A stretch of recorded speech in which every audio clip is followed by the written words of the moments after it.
저는 오늘 전도서 3장의 이 말씀에 의지해서 버릴 것을 버리지 못한 사람들의 최후라고 하는 주제를 가지고 함께 은혜를 나누고자 합니다. 우리 애가 새해를 맞이하게 되면 새해 풍습들이 있죠. 떡국도 먹고요, 그리고 세배를 하러 돌아다니고 아름다운 때때 옷도 입고 하는 것처럼 모든 나라들도 새해 이렇게 여러 가지 풍습이 있는데, 특별히 유대인들은 새해를 맞이하게 될 때 하는 그런 독특한 풍습이 하나 있어요. 그것은 뭐냐? 전도서의 말씀을 묵상한다는 거죠. 우리가 전도서를 생각하면 문득 이 말씀이 떠오르지 않아요? 헛되고 헛되며 모든 것이 헛되도다.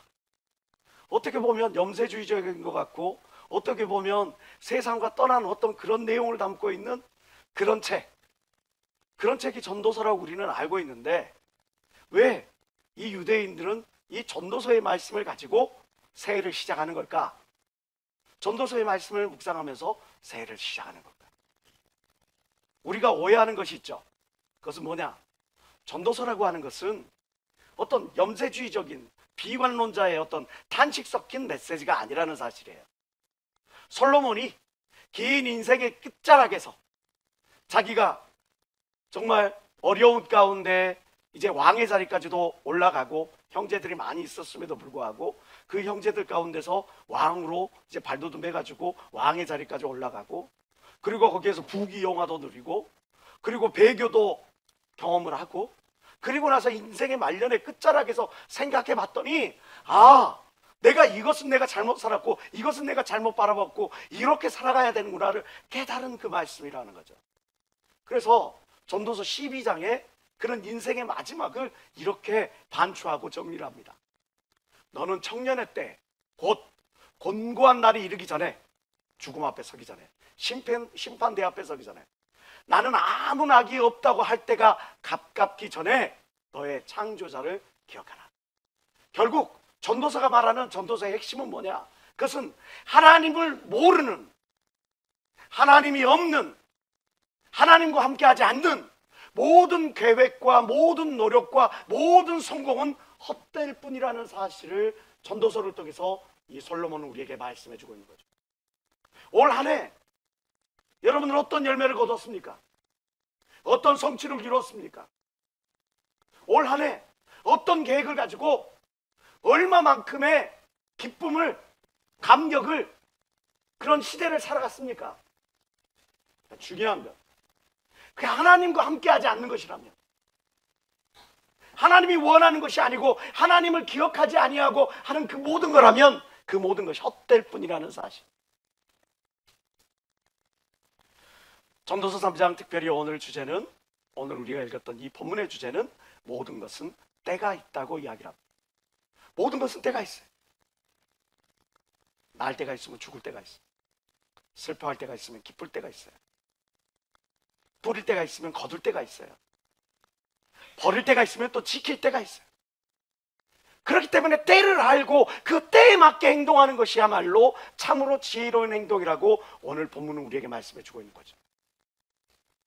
오늘 특별히 3장 6절은 우리에게 이야기를 합니다. 다 같이 시작.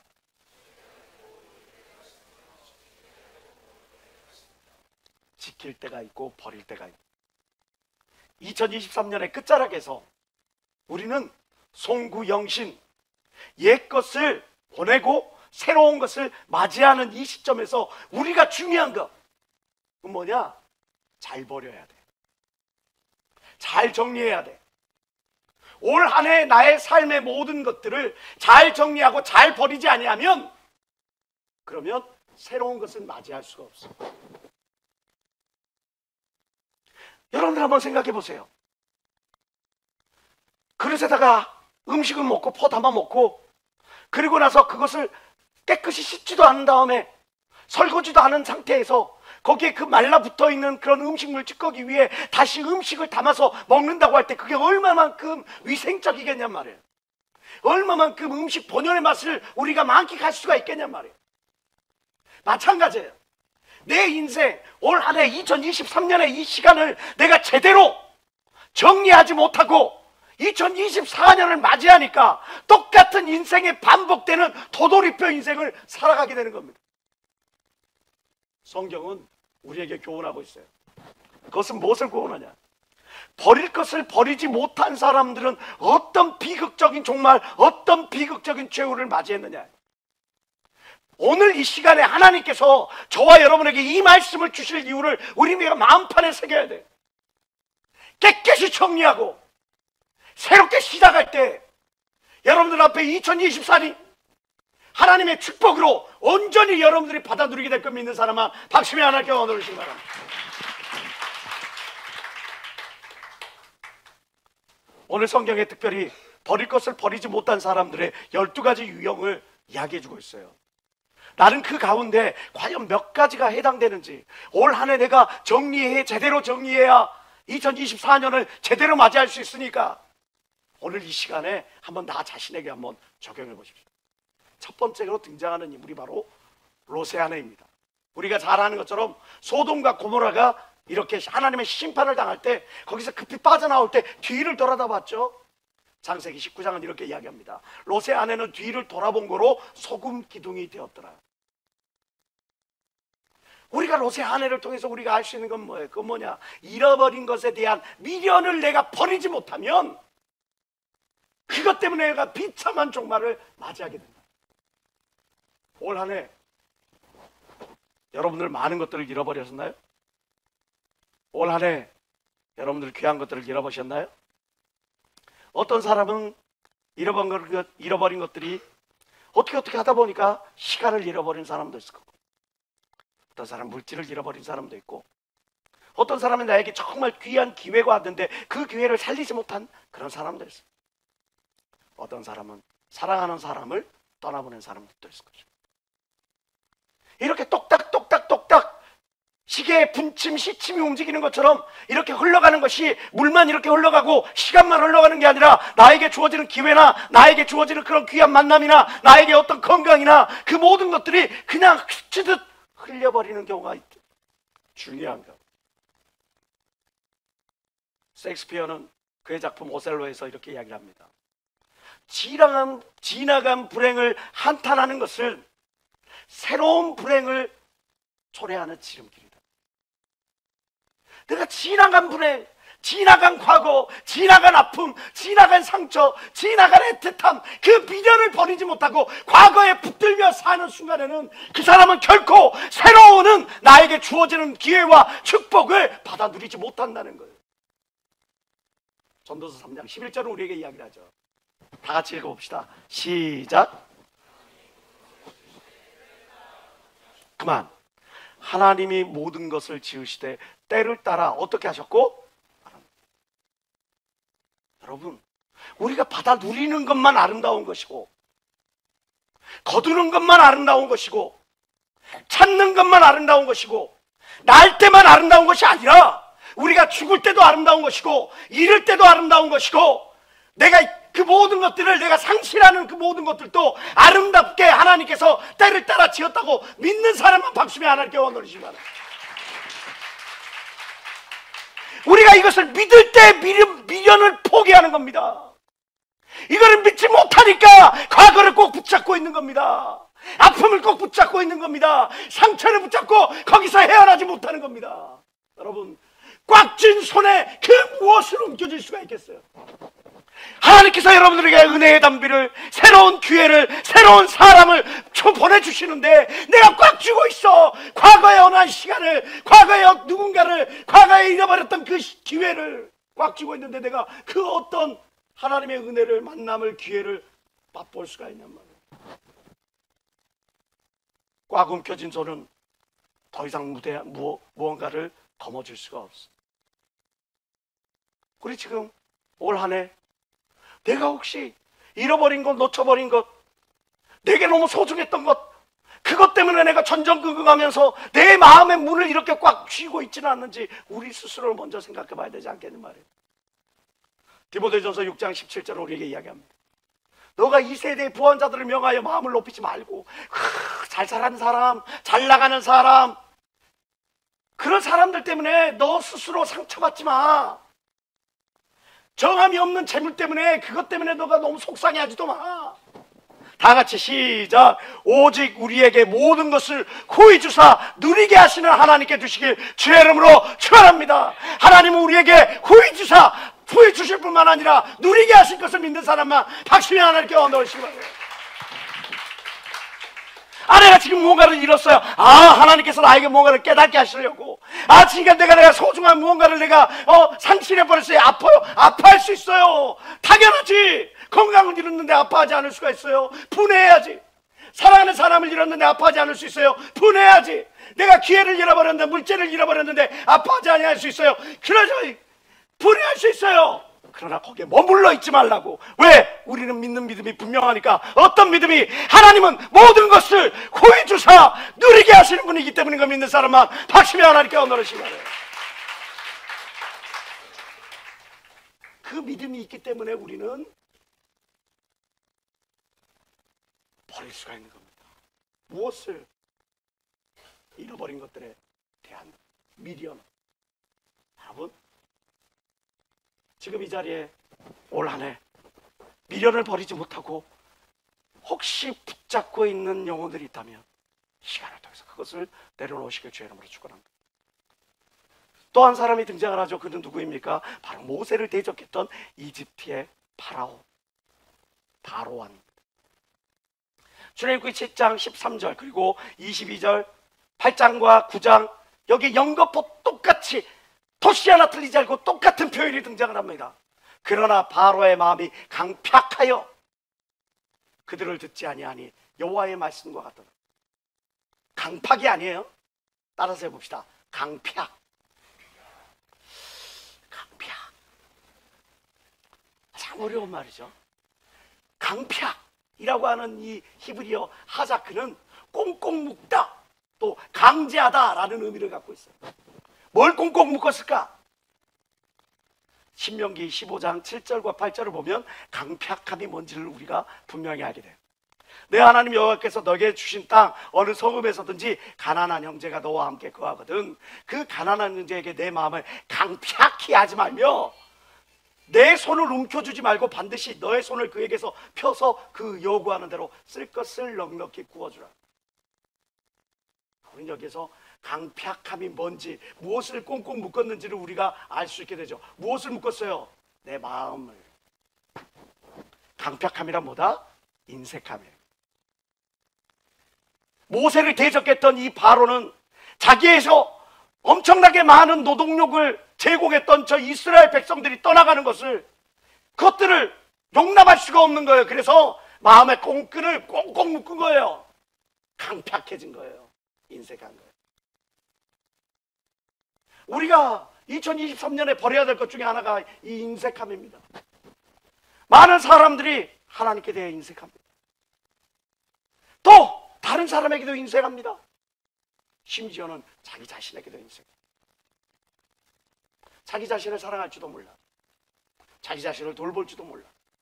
내 가장 가까이 있는 가족들, 믿음의 식구들도 돌아볼 줄 몰라. 나만 알아. 하나님은 ATM이야. 도깨비방망이야. 금나라 뚝딱 은나라 뚝딱. 내가 필요할 때는 전혀 주시옵소서 하지만 내 인생의 모든 것들이 여유가 만만하고 이럴 때는 하나님을 돌아보지 않냐. 그게 강팍함이에요. 그게 인색함이에요. 하나님께는 구하면서, 내 주변 사람에게는 나의 아픔을 호소하면서, 내 주변 사람들의 아픔을, 하나님의 아픔을, 하나님이 나에게 대해서 내 주변 사람들에게 대한 그 눈물에 대한 것들을 전혀 의식하지 않고 살아간다면, 여러분 중보기도는 하세요? 여러분들의 기도의 내용이 오로지 나만을 위한 거라면, 나의 인생, 나의 미래, 나의 고민거리 거기에 집중되어 있다면 여러분 강팍한 기도를 드리고 있는 겁니다. 하나님의 마음을 헤아리면서 하나님이 지금 나에게 무엇을 원하시는지, 내가 어떤 사명을 가지고 어떤 일을 바라시는지, 나를 통해서 지금 이 자리에서 무엇을 원하시는지를 내가 돌아보면서 주님, 하나님, 내가 어디에 집중해야 합니까? 라고 말을 하지 않는다면, 기도하지 않는다면 그 기도가 하나님과 소통하는 기도입니까? 일방통행 아니에요? 우리 대화할 때 그런 것들을 경험하잖아요. 대화를 해요. 내가 지금 있는 친구하고 같이 대화를 합니다. 자기 이야기만 해. 자기 아픔만 이야기해. 내가 그거에 대해서 뭔 이야기를 하면 됐고요. 그럼 가버려. 그런 사람 여러분들하고 깊이 교제를 나눌 수 있어요? 없잖아요. 강팍한 인생. 지금 우리는 올 한 해 나의 기도, 올 한 해 나의 삶, 올 한 해 나의 신앙을 하나님과의 관계에서, 이웃과의 관계에서, 그리고 나 자신과의 관계에서 강팍함은 없었는지, 인색함은 없었는지 한번 돌이켜봐야 될 거예요.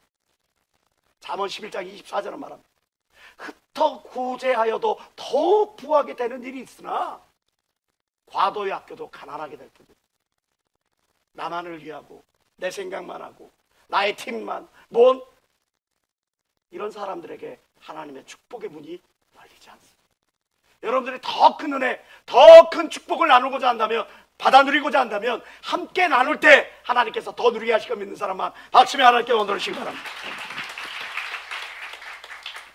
세 번째 우리가 생각해 봐야 될 그런 사람은 아비멜렉이에요. 우리가 잘 아는 것처럼 이 아비멜렉은 기드온의 아들이죠.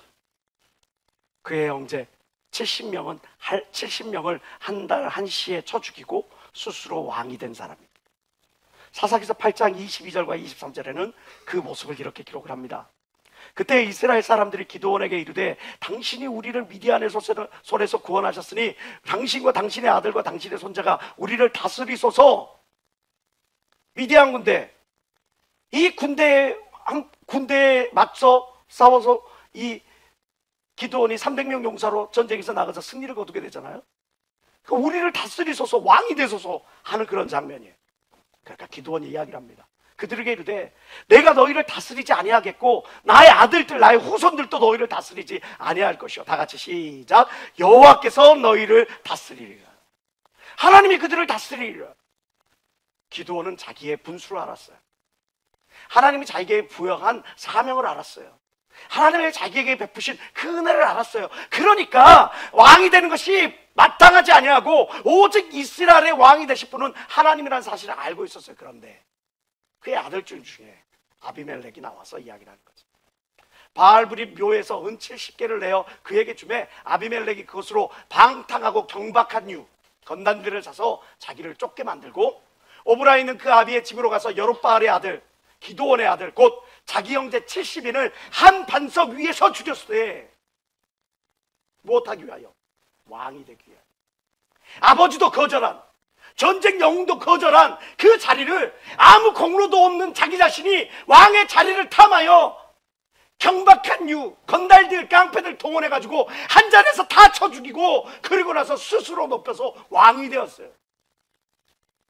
우리가 버려야 할 것, 아비멜렉이 버리지 못하여 비참한 최후를 맞이했던 것, 그것은 뭐예요?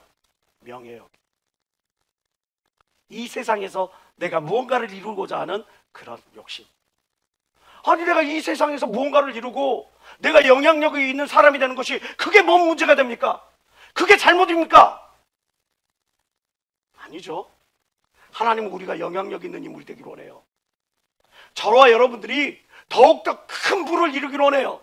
그래서 더 많이 하나님의 일을 감당하기를 원해요. 그런데 중요한 게 있어요. 내가 하나님의 영광을 위해서 산다고 하면서 정작 자기 만족을 위해서 살아가고 있지는 않느냐 말이죠. 하나님의 영광을 위해서 살아간다면 그 방법과 과정까지도 정당해야 될 거 아니에요. 내가 하나님의 영광을 위해서 살아간다면 말이죠, 우선순위가 분명해야 될 거 아니에요. 예배의 자리도 빠지면서 기도의 자리도 빠지면서 내게 맡겨주신 그 직분과 내게 맡겨주신 그 모든 것들을 뒤로하면서 그러면서 내가 영향력 있는 인물이 되리라 말을 한다는 것은, 그것은 앞뒤가 맞지 않은 거예요. 우선순위가 뒤바뀐 거예요. 자기 만족을 위해서 뛰어가는 거예요. 지금 우리는 어떻습니까? 아비멜렉 보세요. 자기가 왕이 되게 하여 스스로 왕으로 참칭하여 자기 형제들을 쳐 죽입니다. 방법이 정당합니까? 이스라엘의 왕 오직 하나님 한 분뿐인데 자기 스스로 왕으로 이렇게 세웁니다. 목적이 정당합니까? 그렇지 않잖아요. 지금 우리 스스로 올 한 해 2023년을 돌이켜보면서 내가 영향력 있는 인물이 돼야지, 하나님의 영광을 위하여서 살아야지, 그렇게 살아가기 위하여 열심히 공부도 하고 열심히 직장생활도 하고 열심히 자기 자신에게 대해서 투자하고 좋아요. 그러나 그만큼 나의 신장이 성장했냔 말이죠. 그만큼 나는 더 하나님과 기뻐졌냔 말이죠. 그만큼 내가 더 하나님의 은혜를 하루하루 마음판에 새기며 살아가고 있느냐 말이죠. 잠언 22장 1절은 말합니다. 많은 재물보다 명예를 택할 것이요 은이나 금보다 은총을 더욱 택할 것이라. 아니 목사님, 많은 재물을 얻기보다 명예를 택하라고 하나님 이렇게 영향력 있는 인물을 되라고 우리에게 말씀하지 않으셨냐요. 디모데전서 3장 1절을 보십시오. 미쁘다 이 말이요, 감독의 직분, 더 큰 직분, 더 큰 은사를 얻으려 하는 사람은 선한 일을 사모하는 사람이로다. 하나님이 원하시는 이 명예, 하나님이 원하시는 것은 하나님이 원하는 자리에서 하나님이 원하는 일을 하나님이 원하는 때에 감당하는 것을 믿는 사람만 박수며 하나님께 원하시기 바랍니다. 내가 하고 싶을 때만, 내가 무대의 중심에서 스포트라이트를 받을 때만, 두드러지고 돋보일 때만 그 자리에 나아가고, 그렇지 아니할 때 병풍으로 쓰고 무대 밑에서 막 이렇게 바쁘게 움직이는, 그거는 나하고 맞지 않아 돌이킨다면 그것은 위선이죠. 여러분, 아비멜렉을 보십시오. 혹시 나는 우선순위가 뒤바뀌어 있지는 않았나. 로마서 12장 16절은 말씀합니다. 서로 마음을 같이하여 높은 데 마음을 두지 말고 도리어 낮은 데 체하며 스스로 지혜 있는 체 말라. 스스로를 낮추고, 낮춘다는 게 막 고개 숙이고 어서 오십시오 그러세요 라고 하는 게 아니에요. 낮춘다는 것은 하나님의 말씀대로 따라 행하는 것인 걸 믿는 사람만 박수며 하나님께 원하십니다. 오늘 성경이 이야기하는 네 번째, 그건 바로 엘리 대제사장의 아들 홈리와 비느하스입니다. 알고 있는 것처럼 이들 또한 제사장입니다. 그런데 이들이 버려야 될 걸 버리지 못해서 나중에는 그냥 전쟁터 나에서 죽고 지 아버지는 목이 부러져서 죽는 그런 상황이 벌어지죠. 왜 이렇게 됐습니까? 사무엘상 2장 12절과 17절에 분명히 이렇게 기록합니다. 엘리의 아들들은 불량자라. 이 불량자를 영어 성경에는 son of 벨리알이라고 이야기를 합니다. 벨리알의 아들들.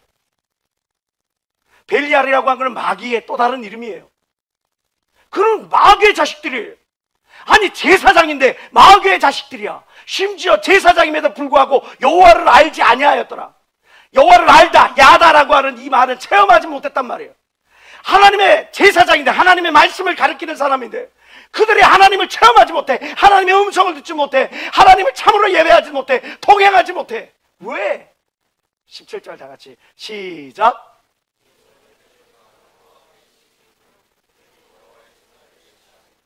여호와의 제사를 멸시, 하나님을 의식하지 않고 살아가. 그래서 성막에서 수종드는 여인과 간음을 벌려, 헌금을 자기 마음대로 도둑질했어. 그 모든 것들이 하나님의 시선을 의식하지 않았기 때문에. 홈리와 비느하스는 무엇을 버리지 못해서 그들은 결국 비참한 최후를 맞이합니까? 죄악된 행실, 하나님의 시선을 의식하지 않으로 말미암아 반복되는 죄악된 행실을 그냥 그거를 정리하지 못해. 여러분, 참된 신앙은 내가 아무도 보지 않는 곳에서도 신실한 사람이 참된 크리스찬인 거예요. 사람들 보여있는 곳, 모여있는 곳, 보여지는 곳에서 거룩한 모습, 열심 있는 모습, 위로하는 모습, 그러한 사람이 아니라 나 혼자 있을 때, 그때 내 삶이 흐트러지지 아니하고 내가 살아가고 있는 그 공간, 내가 살아가는 그 시간, 내가 살아가고 있는 그 위치에 최선을 다할 줄 아는 사람. 지금 여러분들의 방은 어떻습니까?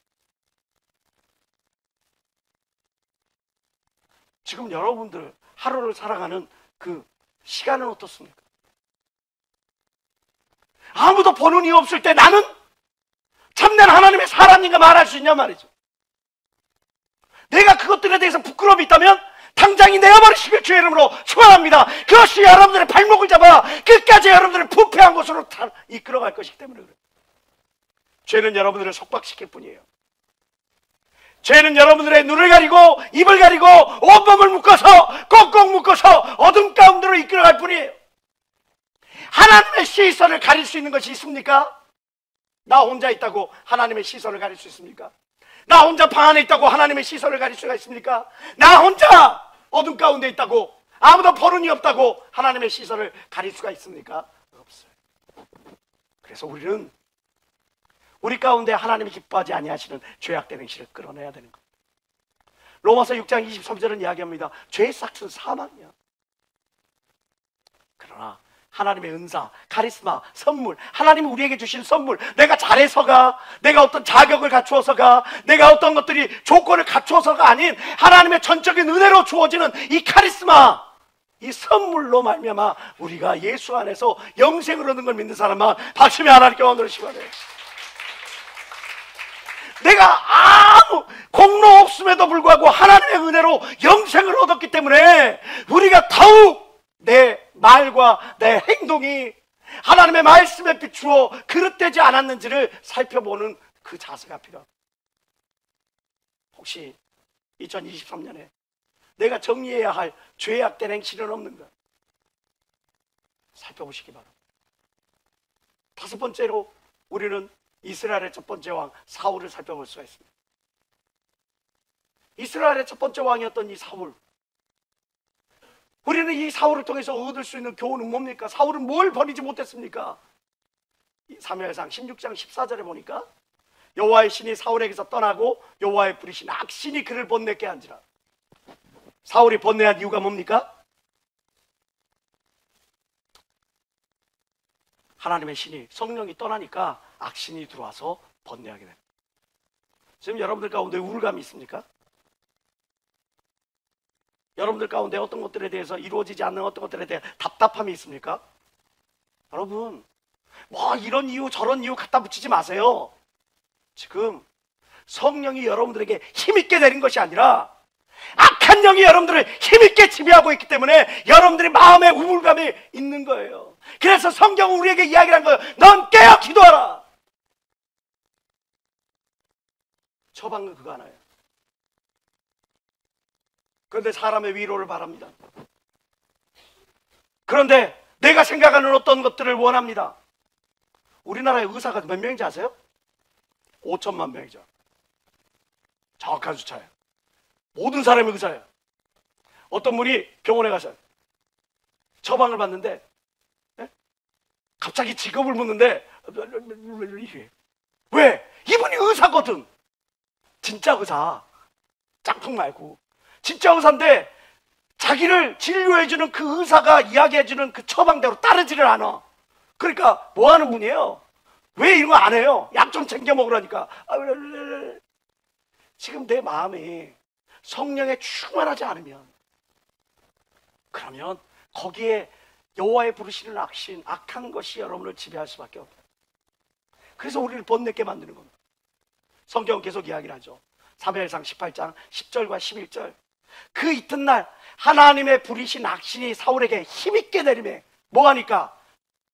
하나님의 신이 떠나니까, 성령이 떠나니까 힘있게 내리는 거예요. 그를 붙잡는 거예요. 그랬더니 그가 집 가운데서 야료하는 거로, 야료라는 말이 뭐냐? 까닭 없이 트집 짜고 함부로 떠드는 거예요. 괜히 이 사람 딴지 걸고 저 사람이 뭐가 문제 있네, 저게 뭐가 어떻네, 이게 마음에 안 드네, 저게 뭐가 마음에, 이게 왜 그러는 거예요? 여호와의 부리시는 악신이 그를 힘있게 사로잡았기 때문에 그래요. 내 안에 불평이 있고 내 안에 불만이 있고 내 안에 만족함이 없고 내 안에 무언가로 그냥 터질 듯한 뭔가 그런 것들 가득해. 왜? 하나님이 부리신 악신이 그와 함께 하니까. 그래서 다윗이 평일과 같이 음악을 타는데 그거를 못 견디고 창을 던져서 죽이려고 하는 겁니다. 그가 스스로 이르기를 내가 다윗을 벽에 박으리라 하고 그 창을 던졌으나 다윗이 그 앞에서 2번이나 피하였다. 이 모든 게 무엇으로부터 말미암았습니까? 18장 7절과 8절은 이렇게 이야기하죠. 여인들이 뛰놀며 창화하여 가로되 사울의 죽인 자는 천천히요 다윗은 만만히로다 한지라. 사울이 이 말에 불쾌하여 심히 노하여. 왜? 시기심. 다윗을 향한 시기심. 지금 내가 같은 한 지붕 안에 살고 있는 그런 형제 자매에게 대해서도 시기심을 느끼는 사람들이 있습니다. 같은 한 팀에 있는 그런 사람들에게 대해서도 시기심을 느끼는 사람이 있습니다. 아, 왜 쟤는 저렇게 잘 나가지? 근데 나는 이러지? 왜 쟤는 저렇게 이렇게 직장도 잘 풀리고 만나는 사람도 해결되고 모두 이렇게 되는데 나는 이렇게 됐지? 나는 오래 이것들을 잃어버리지? 나는 왜 자꾸 비교합니까? 낮은 자존감 때문에. 자존감이 뭐죠? 자아존중감. 자기를 존중할 줄 몰라. 자기를 사랑할 줄 몰라. 그러니까 시기심이 생기는 거예요. 하나님이 나를 사랑한다는 그것을 믿지는 않아. 그러니까 내 마음속에서 부글부글 끌어올리는 거예요. 야려하는 심령이 되는 거예요. 지금 이 자리에 혹시 그러한 영혼 있지는 않습니까? 2024년 새로운 한 해 하나님께서 부어주시는 축복을 온전히 받아 누리기를 원한다면 내 마음에 부글거리는 나를 야려하게 만드는 그것들을 없애버려야 돼. 시기심과 낮은 자존감 정리해야 되지 않겠습니까? 마음의 화평은 육신의 생명이나 시기는 뼈를 썩게 하느니라. 여러분들의 인생을 썩게 하는 겁니다. 나 자신을 사랑하지 못하면 여러분들의 인생을 썩게 하는 겁니다. 나 자신을 존중해주지 못하면 인생을 썩게 하는 겁니다. 내가 왜 나를 사랑하고 왜 나에 대해서 이렇게 존중해 줄 수가 있습니까? 그것은 하나님이 나를 부르실 뿐만 아니라 사랑하실 뿐만 아니라 나를 구원하시고 나에게 귀한 사명을 주셔서 주의 일을 감당케 하셨다는 것들을 알기 때문에 연약한 육체이지만 부족한 머리지만 부족한 모든 삶의 그런 것들을 결핍이 있지만 그럼에도 불구하고 하나님이 더 주실 그 큰 축복을 향해 기대하고 바라는 마음으로 하루하루를 살아가는 겁니다. 지금 이 자리에 있는 여러분, 하나님이 앞으로 나의 삶을 인도하실 그것을 기대하시기 바라요. 하나님이 나의 삶 속에 어떤 모습으로 큰 영광을 받으실지를, 나를 통해 하나님이 영광 받으실지를 기대하는 마음으로 하루하루를 살아가시길 바라요. 그럼 결코 여러분들 남과 나 자신을 비교하는 어리석음을 본하지 않을 거예요. 우리가 비교해야 될 대상은 바로 어제의 나야. 내가 비교해야 될 대상은 내일의 나야. 어제보다 더 나은 나, 그리고 오늘보다 더 나은 내일을 향해 더 굳건해질 나의 신앙, 더 하나님의 은혜로 깊어지는 나의 신앙, 하나님의 향기를 담은 그런 그리스도의 전권대사로서의 나의 모습을 기대하는 마음이 있어야, 그래야 다른 사람과 비교하지 않죠.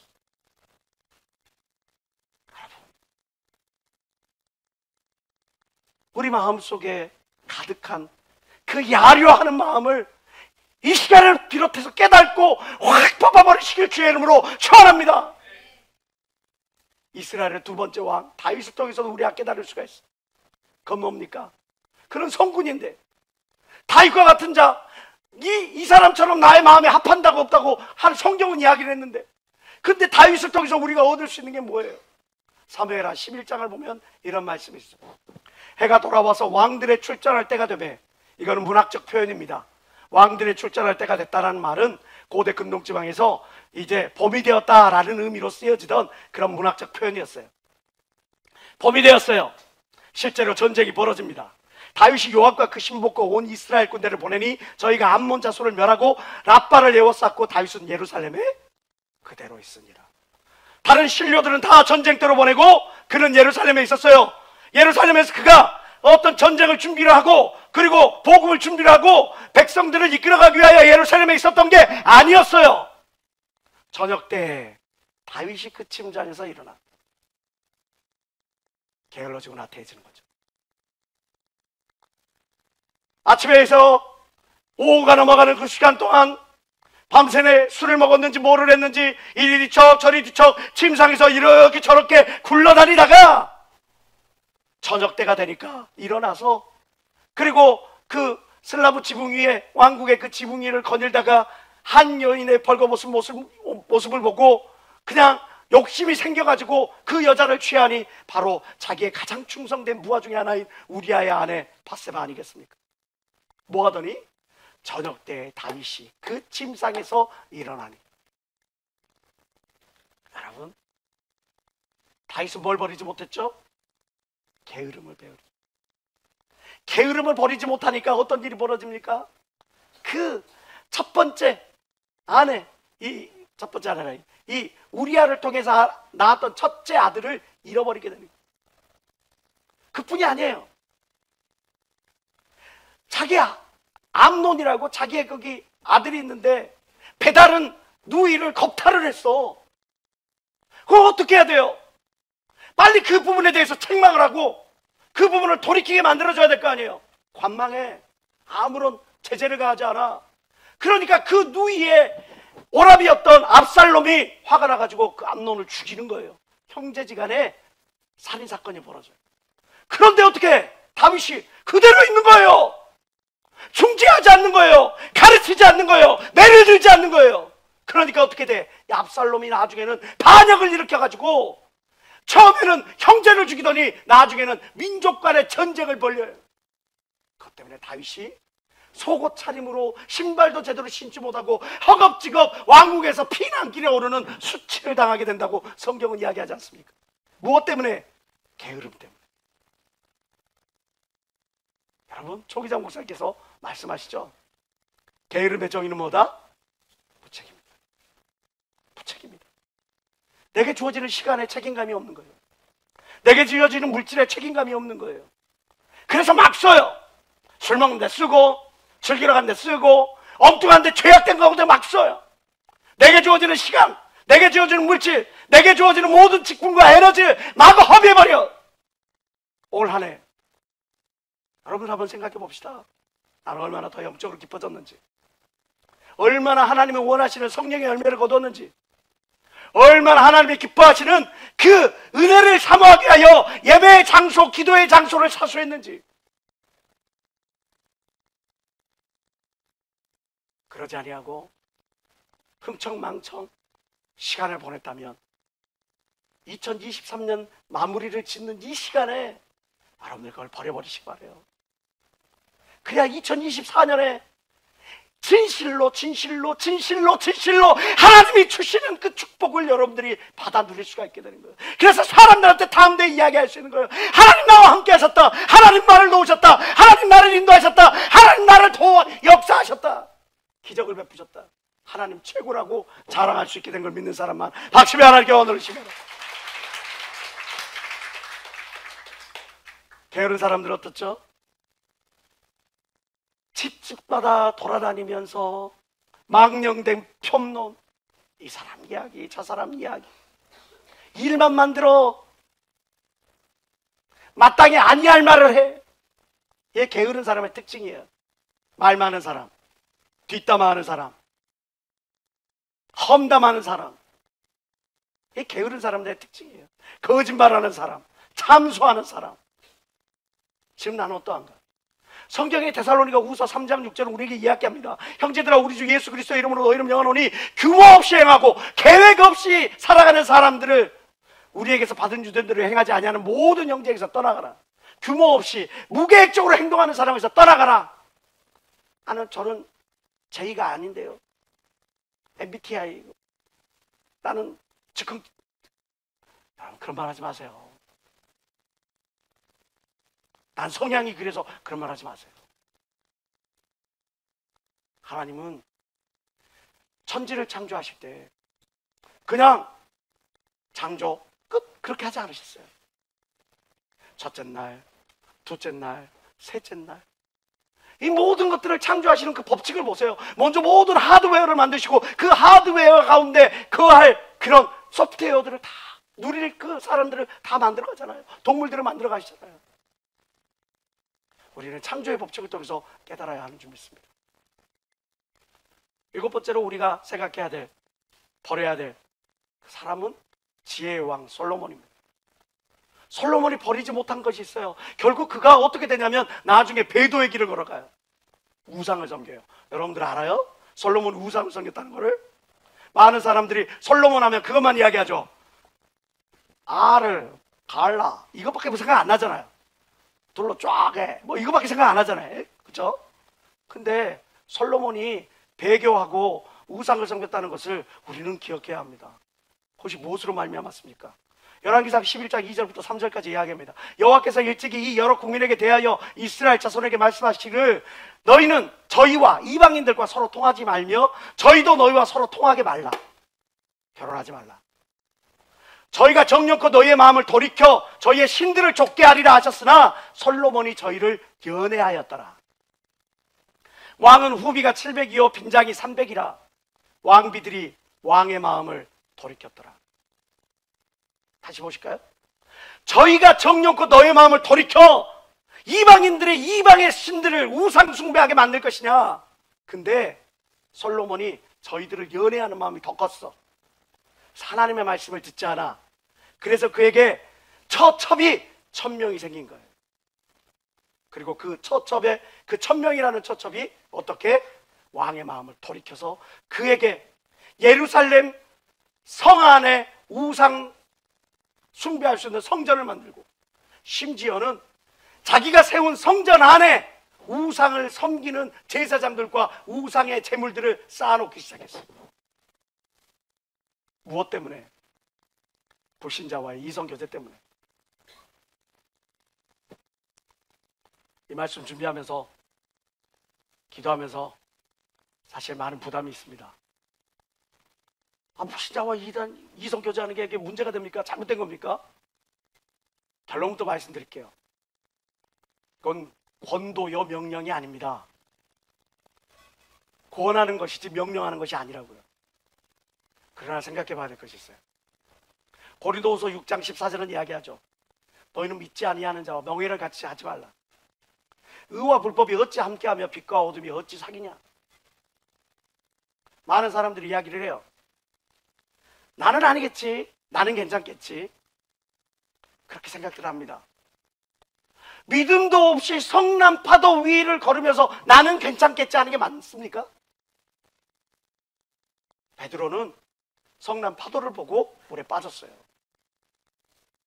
믿음도 없이 그런 어떤 말씀들, 왜 자기 생각대로 자기 가치관대로.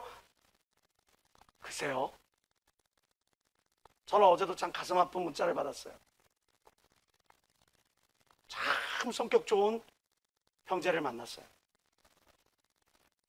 자기밖에 모르는 그런 상대방을 만났어요. 그리고 결혼을 했어요. 아이를 낳고 살아가고 있는 지금 교회 다니지 마라. 아이들 데리고 교회 다닐 거면 이혼하자. 그 아이에게 너희 엄마가 이러이러하니 나는 이혼할 거야. 아이게 얼마나 큰 상처가 될까요? 여러분, 우리가 살아오는 환경이 다르고 성장 환경이 다르고 가치관이 다르기 때문에 교제를 하고 결혼을 하면서 수없이 많은 갈등에 노출됩니다. 그러나 그것보다 더 큰 갈등은요, 영적 전쟁이에요. 보이지 않는 곳에서 이루어지는 이 영적 전쟁은 여러분들이 생각하는 것보다 더 심각하게 여러분들의 영혼을 위협을 합니다. 만약 믿지 아니하는 자와 함께 하면서 이런 신앙적인 부분들에서, 영적인 부분들에서 갈등을 겪지 않고 있다고 한다면 여러분 그렇게 기억하시면 돼요. 내가 영적인 사람이 아니거나, 거의 대부분 내가 영적인 사람이 아니거나 상대방이 너무나 큰 바다인 것처럼 위선을 떨고 있는 거예요. 아니라고요? 전 교육부서에서만, 그리고 이 목회를 30여 년 합니다. 수없이 많은 커플 봐요. 나는 아니라고. 나는 괜찮겠지. 이 사람은 아닐 거야. 이 사람은 이해해 줄 거야. 이런 우리는 뭐 하지니까? 유명한 인류 문화학자였죠. 21세기는 바로 종교 세계관의 갈등에 첨예하게 대립될 것이다. 기독교를 바탕으로 하는 석유 문화권과 이슬람을 바탕으로 하는 저 문화권이 서로 대립을 하게 될 것이다. 그 이야기를 언제 하지 아세요? 1940년대, 50년대에 했어요. 근데 애연이 지금 고스란히 진행되고 있잖아요. 영적인 전쟁인 거예요. 보이지 않는 곳에서 끊임없이 전쟁이 벌어지고 있어요. 여러분들이 만약에 믿지 아니하는 사람을 만났거든, 그가 속히 예수 앞으로 돌아오시도록 정말 눈물로서 기도해야 합니다. 그래서 믿음 안에서 하나의 가치관을 가고 하나의 어떤 이상을 향해 나아가도록 해줘야 돼요. 그렇지 아니하고 그냥 현재를 즐기며 살아간다면 여러분들 반드시 그 갈등 앞에 고민하는 시간이 주어질 거예요. 다를 수밖에 없잖아요. 목적이 다른데, 인생을 살아가는 목적이 다르고 가치가 다른데, 우선순위가 다른데, 우리는 하늘을 소망하고 그들은 현재 이 땅을 소망하는데, 우리는 미래를 소망하고 그들은 현재를 소망하는데, 그런데 어떻게 한 목소리를 내면서 즐겁게 살아갈 수가 있겠냔 말이에요. 지금 얼마나 많은 가정이 깨져나가는지 모르죠. 우리가 살아갈 때 수없이 많은 가정들이 물질의 문제, 불확실한 미래의 문제, 자녀의 문제, 그리고 노후의 문제, 부모님을 섬기는 그런 문제들, 이런 여러 문제들 때문에 심각한 갈등 상황에 노출되어 있고, 그것 때문에 엄청난 가정들이 깨져나가고 있어요. 그런데 거기에 또 하나 차지하고 있는 것이 바로 영적 세계관의 갈등. 성경은 이야기합니다. 고린도전서 7장 6절. 그러나 내가 이 말을 하면 권도요, 권하는 말이지 명령은 아니에요. 여러분들이 아직 그런 만남을 갖지 않고 있다면 여러분들 기도하시고, 그런 만남이 지금 진행중이라면 한다면 여러분들이 정말 상대를 위하여 눈물로써 기도하고 호소하시기를 주의 이름으로 축원합니다. 그 누구도 예외가 될 수는 없어요. 그 지혜의 왕, 하나님께 1,000번제를 드렸던 최우선순위가 분명했던 솔로몬이 그 마음이 돌이킬 줄 누가 알았어요? 그가 배도자가 될지 누가 알았어요? 그가 우상을 섬길지, 그 우상을 앞에리면 성전 안에 세울 줄 누가 알았어요?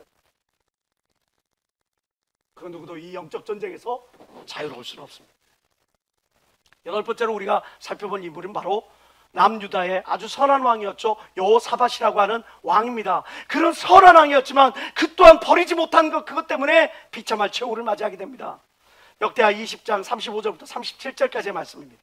유다 왕 여호사밧이 나중에 이스라엘 왕 아하시아와 교제하였는데, 아하시아는 북이스라엘의 아합이라고 하는 아주 악독한 왕의 아들이에요. 우상숭배 그 끄트머리에 자리 잡고 있는, 최꼭대리에 자리 잡고 있는 아합의 바로 아들이에요. 아하시아는 심히 악을 행하는 자였더라. 두 왕이 서로 결합하고 배를 지어 다시스로 보내고자 하여 에시온 게벨, 오늘날 우리나라로 말하면 어떤 인천항, 부산항 그 정도 되는 항이에요. 큰 규모가 있는 무역항, 거기서 배를 짓고 이제 다시스로 보내자, 우리 무역을 하자. 그때 마레사 사람 도다와우의 아들 엘리에셋이라고 하는 선지자가 등장합니다. 여호사밧을 향하여 애원합니다. 왕이 아하시아와 교제하는 거로 여호와께서 왕에 지은 것을 파실이라 하더니 이에 그 배가 파상하여 다시스로 가지 못하였다. 내가 지금 끊어버려야 될 것은 나쁜 친구예요. 금묵자흑, 묵을 가까이 하면 내 손에 먹이 묻게 돼 있어. 여러분들 기억하셔야 돼요. 잠언 27장 17절에 철이 철을 날카롭게 하는 것 같이 사람이 그 친구의 얼굴을 빛나게 하느니라. 우리 조기자 목사님 메시지 통해 많이 들었죠. 중요한 것, 똥덩어리 주위에는 파리가 끼고있죠. 반대로 꽃향기를 따라 꿀벌과 나비가 날라들고 있어요. 그럼 나는, 내 주변에는 어떤 사람이 있어요? 긍정적인 사람이 있어요? 미래지향적인 사람이 있어요? 믿음의 사람이 있어요? 감사의 사람이 있어요? 정말 축복을 나누는 그런 덕이 구석한 사람이 있어요? 여러분들이 지금 꽃향기가 나고 있으니까 그래. 근데 내 주위에 부정적인 말을 하는 사람이 있고, 원망과 불평하는 사람이 있고, 세상 술친구들이 모이고, 그럼 지금 여러분들의 심령에 야려하는 것으로 가득 차 있는 거예요. 벗어버려야 되지 않겠어요? 비워버려야 되지 않겠냔 말이죠.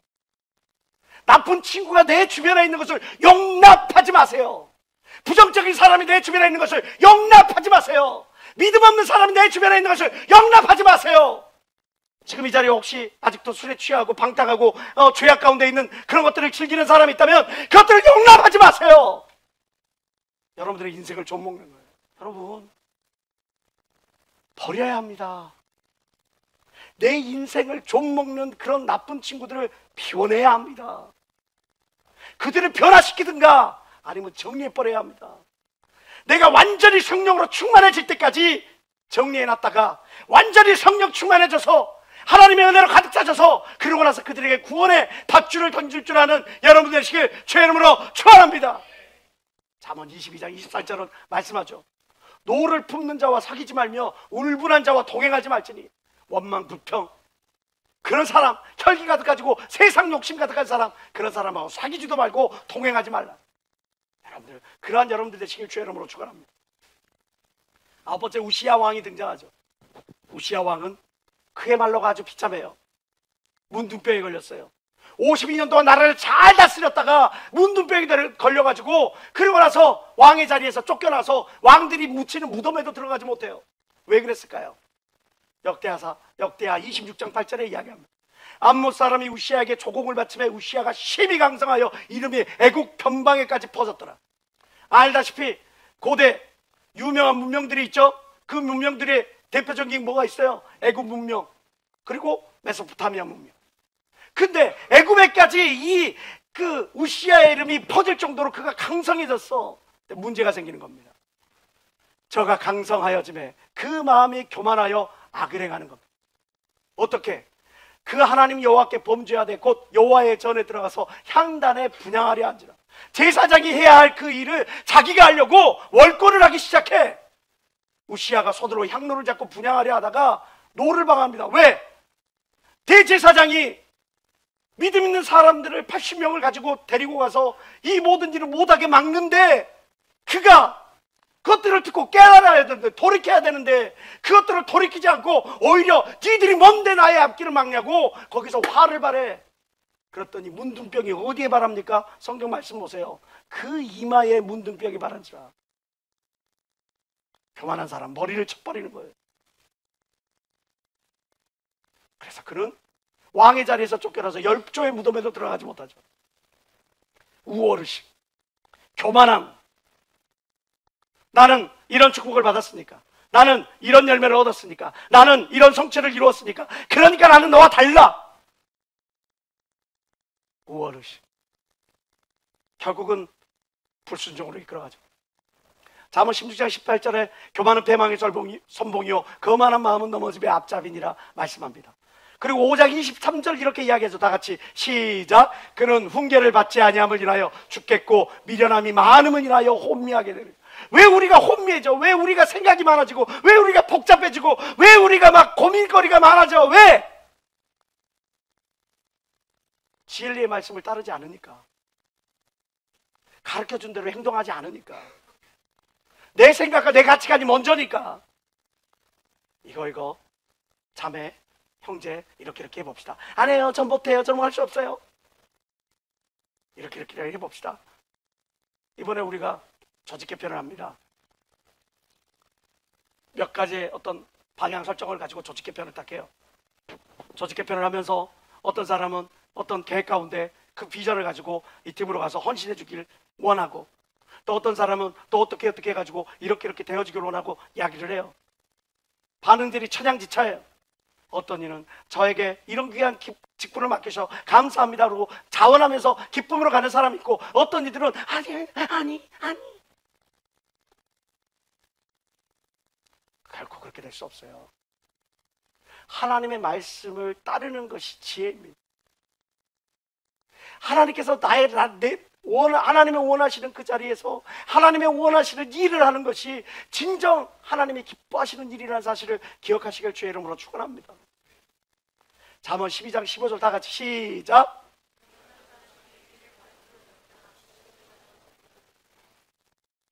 자기 생각, 자기 가치관, 자기의 우선순위, 그러나 그것보다 더 먼저 하나님의 계획이 앞서는 것을 믿는 여러분 되시길 주의 이름으로 축원합니다. 열 번째로 우리가 생각해 봐야 될 사람은 바로 스승을 판 가룟 유다입니다. 잘 알죠?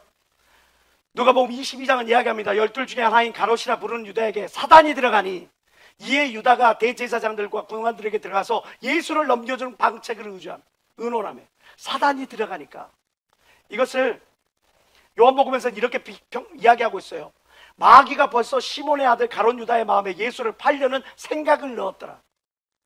마귀는 우리에게 생각을 넣는 거예요. 그게 사단이 들어갔다라고 이야기를 하는 거죠. 그런데 중요한 게 있어요. 마태복음 27장에 보면 이제 이 유다가 괴로워하는 장면이 나오는데, 때 예수를 판 유다가 그의 정죄됨을 보고 예수께서 이제 이쪽에서 저쪽에서 조리돌림 당하는 것을 보고 스스로 뉘쳐, 아, 내가 잘못했구나, 내가 스승을 팔았구나, 내가 죄 없는 사람을 팔았구나, 그 은 30을 대제사장들과 장로들에게 도로 갖다 주며 가로되 내가 무죄한 피를 팔고 죄를 뽀모하였도다 하나 저희가 가로되 그것이 우리에게 무슨 상관이 있느냐, 네가 당하라 라고 말을 하는 상황이 되죠. 그러니까 5절 다 같이 시작.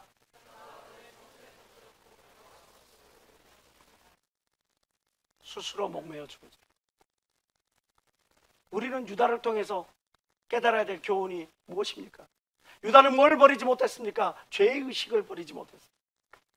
후회하는 마음을 버리지 못했어요. 하나님은 여러분들이 70번에 7번 죄를 범했어도 다시 돌아오기만 하면 여러분들의 죄를 맑게 씻기시고 여러분들을 하나님의 품으로 안으실 걸 믿는 사람만 박심히 하나님께 원하시기 바라요. 근데 그 죄의식이, 그것이 나를 꽁꽁 묶어가지고 악한 마귀에게 끌려다니는 거예요. 내가 입술로 범죄했네, 내가 주의를 범했네, 내가 뭔가로 내가 심각한 죄를 범했네, 거기에 사로잡히지 말란 말이에요. 하나님은 여러분들이 거기에 걸려 넘어지는 걸 원치 않으셔. 우리에게 죄를 깬다는 양심을 주셨지만, 그러나 회개하면 우리를 구원해 주실 은혜 또한 주신 걸 믿는 사람만 박심히 하나님께 원하시기 바라요. 요한복음 13장 1절에 이렇게 말합니다. 6월절 전에 예수께서 자기가 세상을 떠나 아버지께로 돌아갈 때가 이른 줄 아시고 세상에 있는 자기 사람들을 사랑하시되 끝까지 사랑하시더라. 여기에서 세상에 있는 자기 사람 중에 가룟 유다도 포함되어 있다는 사실을 기억해야 돼요. 사도행전 3장 19절은 이야기합니다. 그러므로 너희가 회개하고 돌이켜 너희 죄 없이 함을 받으라. 이렇게 하면 유쾌하게 되는 날이 주 앞으로부터 이르게 될 걸 믿는 사람만 박심히 하나님께 원하시오. 내가 방탕했어요. 내가 시간을 물질을 헛되이 쓰였어요. 내가 정말 육체적으로 범죄를 하고, 내가 말로 범죄를 하고, 내가 죄를 범하고, 내가 잘못을 했어요. 그래요, 죄는 죄야. 그러나 예수 앞으로 돌아오면 70번에 7번이라도 여러분들의 죄를 사하시고 여러분들을 온전케 하실 분이라는 사실을 기억하시길 주의 이름으로 축원합니다. 또 하나, 땅을 팔아 헌금한 아나니와 삽비라가 있죠. 베드로가 가로되 아나니아야 어찌하여 사단이 너의 마음에 가득하여 너가 성령을 속이고 땅값 얼마를 감추었느냐. 땅이 그대로 있을 때는 너 땅이 아니며 탄후에도 내 임의대로 할 수가 없더냐. 어찌하여 이 일을 내 마음에 두었느냐. 사람에게 거짓말하는 것이 아니오 하나님께로 한 것이다. 아나니아 삽비라가 하는 것은, 그가 버려야 될 것은 뭐예요? 거짓, 위선된 마음, 거짓된 마음이에요. 그것을 사람들 앞에 나는 거룩한 자야, 나는 하나님의 사람이야, 나는 하나님 말씀대로 따라가, 나는 기도하는 사람이야, 그런 거짓된 마음을 버리라는 거예요. 위선된 것, 가증된 걸, 그 가면을 벗어버리라는 거예요. 그리고 하나님 앞에 있는 모습 그대로 하나님 앞에 너희 죄를 자복하고 부족한 것을 자복하고 그리고 감사함을 아뢰라고 이야기를 하는 거예요. 요한복음 8장 44절을 이야기합니다. 너희는 너희 아비 마귀에게서 났으니 마귀는 처음부터 거짓말장이에요. 거짓의 아비라고 이야기를 합니다. 우리 가운데 거짓된 마음, 위선된 마음, 왜 사도 바울은 베드로는 이것들을 그냥 용납하지 않았을까요? 그냥 모르는 척 넘어가 주지 왜 그걸 드러냈을까요? 하나님 앞에 나올 때 위선된 마음으로 나오지 말라는 거예요. 우리에게 가면 쓰고 나오지 말라는 거예요. 외식하지 말라는 거예요. 충성된 척하지 말라는 거예요. 거룩한 척하지 말라는 거예요. 너가 부족함이 있으면 그 부족함을 가지고 하나님 앞에 나와서 그것들을 하나님의 은혜로 채우기를 원하는 거예요. 썩어진 것이 있으면 긁어내서 잘라내고 새롭게 거기에 새 살이 돋아날 수 있도록 하라는 거예요. 그래야지만이 부활의 기쁨이 우리에게 주어지는 거예요. 잠언 26장 17절을 말합니다. 만일 너의 입술이 정직을 말하면 하나님의 속이 유쾌하리라.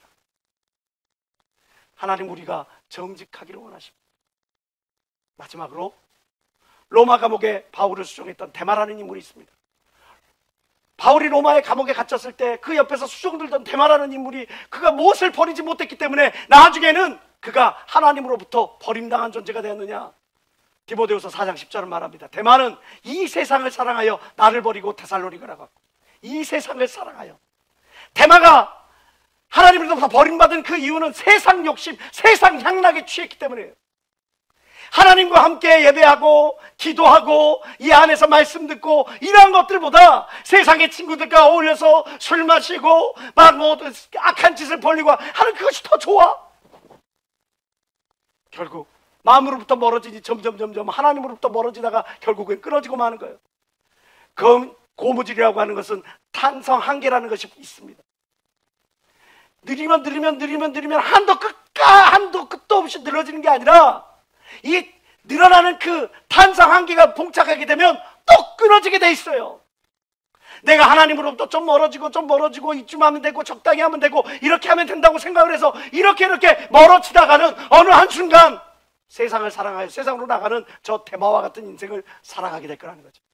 에베소 4장 22절부터 우리에게 말씀합니다. 너희는 유혹의 욕심을 따라 썩어져가는 구습을 쫓는 옛사람을 벗어버리고 심령으로 새롭게 되라.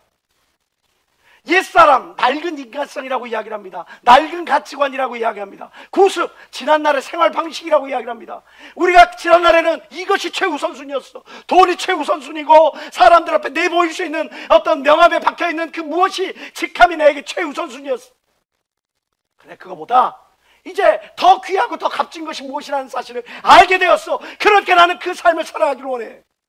여러분, 비전과 욕심은 다른 거예요. 여러분, 집중하는 것과 집착하는 건 다른 거예요. 그런데 나는 마치 하나님의 영광을 위해서 살아가는 것처럼 그렇게 하면서 자기 만족을 위해서 살아가면서 그러면서 점점 하나님으로부터 멀어져가. 하나님을 따라 의와 진리의 거룩함으로 지으심을 받은 새 사람을 입으라 성경은 이야기합니다. 새 사람, 새로운 가치관, 새로운 우선순위, 새로운 생활 방식을 가지고 살아가라고 성경은 이야기를 하는 거예요.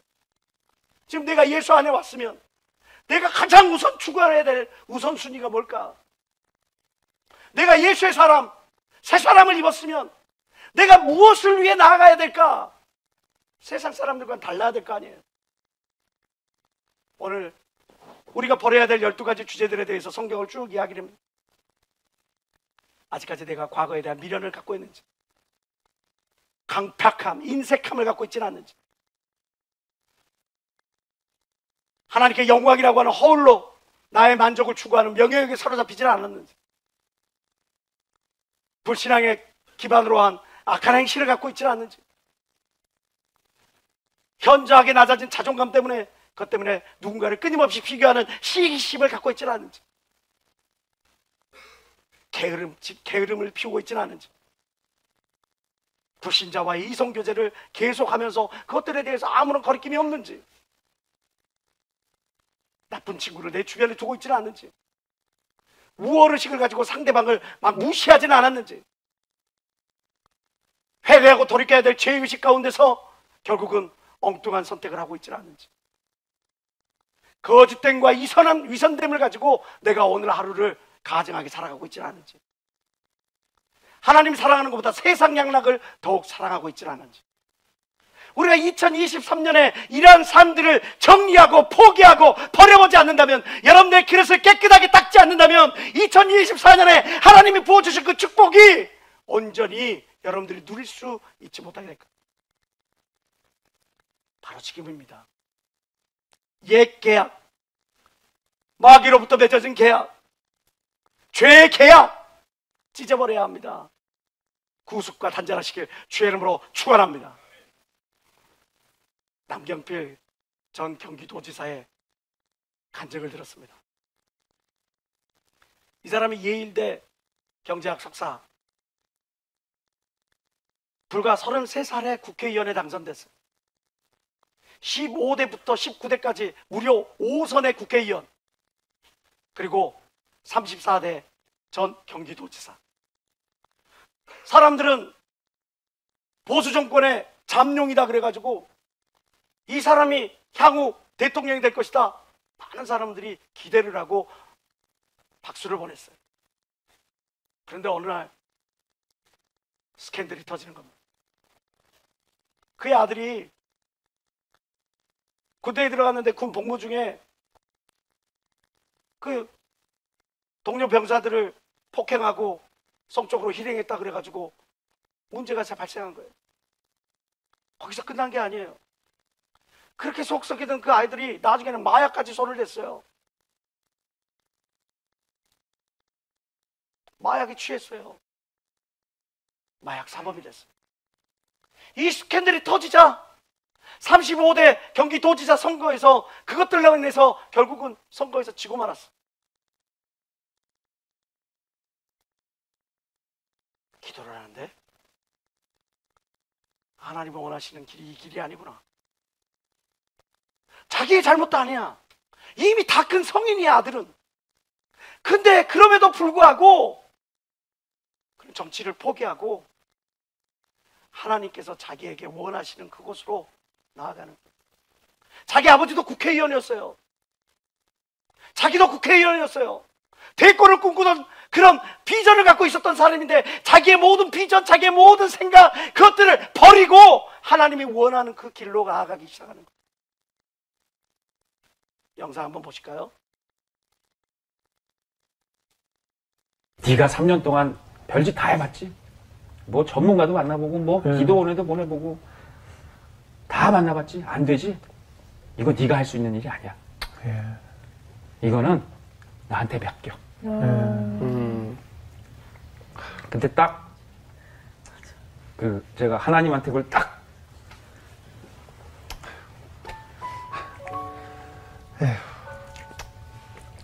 제가 아무것도 못합니다. 맡깁니다. 그러니까 저한테 정말 놀라운 평안을 주시더라고요. 네 아들은 내가 책임진다고 했지. 네 아들은 내가 책임질 테니까 너는 내 다른 아이들, 마약 때문에 영원히 지금 말라가고 있는 아이들을 위해서 살아라 라는 말씀을 딱 주시는데 정말 막 이 기쁨? 하나님이 그런 마음을 주시는데 그때부터 막 신이 나는 거예요. 야, 그래, 회사 열심히 하자. 돈도 많이 벌자. 하나님이 제가 볼 때는 지금 우리나라의 상황, 미국의 상황, 마약하는 아이들 보면요, 하나님이 너무 속상해 하실 거예요. 그럼요. 이게 마귀가 들어가가지고 그냥 그럼요. 아이들을 망치는 거거든요. 그래요. 얼마나 속상하겠어요. 그걸 위해서 일을 하자. 그리고 이 일을 교회와 함께 하자. 여러분, 네가 3년 동안 별짓 다 해봤지. 높은 자리에 있는 사람일수록 자기가 갖고 있는 것을 내려놓는다는 게 얼마나 큰 결단이 필요한지 모릅니다. 용기가 필요한지 모릅니다. 많이 가진 사람일수록 그것을 내려놓고 버린다는 게 그게 얼마나 큰 용기가 필요한지 모릅니다. 기도를 하면서 하나님의 아들을 저 마약에서부터 저 유혹으로부터 이겨내게 해주십시오. 기도원에도 보러보고 상담도 받게 해보고 사람을 붙여줘 보고 가진 수를 다해도 들어주지 않아. 그 때문에 눈물을 흘려 몸부림치고 심지어는 자기의 집까지 다 포기하고 정치 생명까지 다 포기하고 그리고 하나님께 울며 매달릴 때 하나님께서 그래, 내가 너 아들 책임질 테니까 네가 나의 아이들 좀 책임져 주라. 그 말을 사람의 말로 듣지 아니하고 하나님 말씀으로 받아서 지금 아직까지도 많은 사람들이 그의 팬클럽에, 그의 정치, 그 페이스북에 그에게 정치로 다시 돌아오라. 저는 제가 갖고 있는 비전보다 하나님이 내게 주신 소명이 더 중요합니다. 그래서 나 이것을 피웁니다.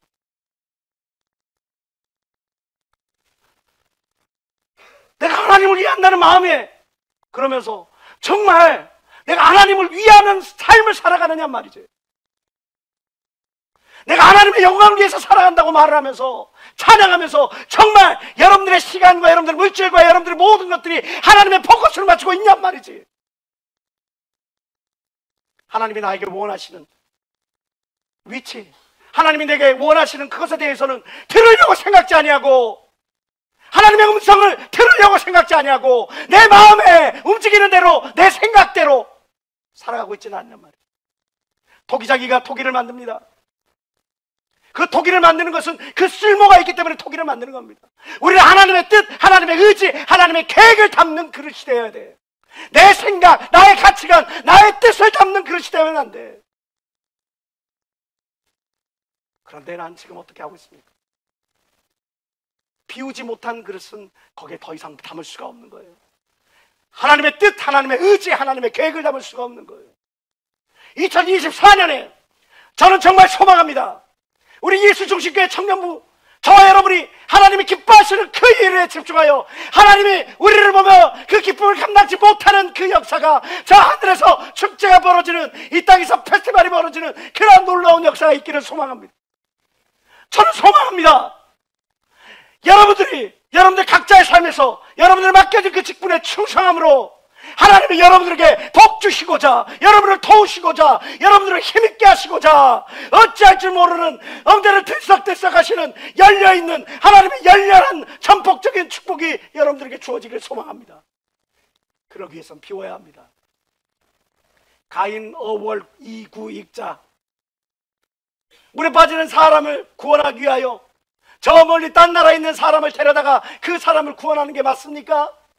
아무리 하는 일이 오라도 시기를 놓치면 아무 소용이 없어요. 지금 여러분들이 해야 될 때는 비워야 할 때야.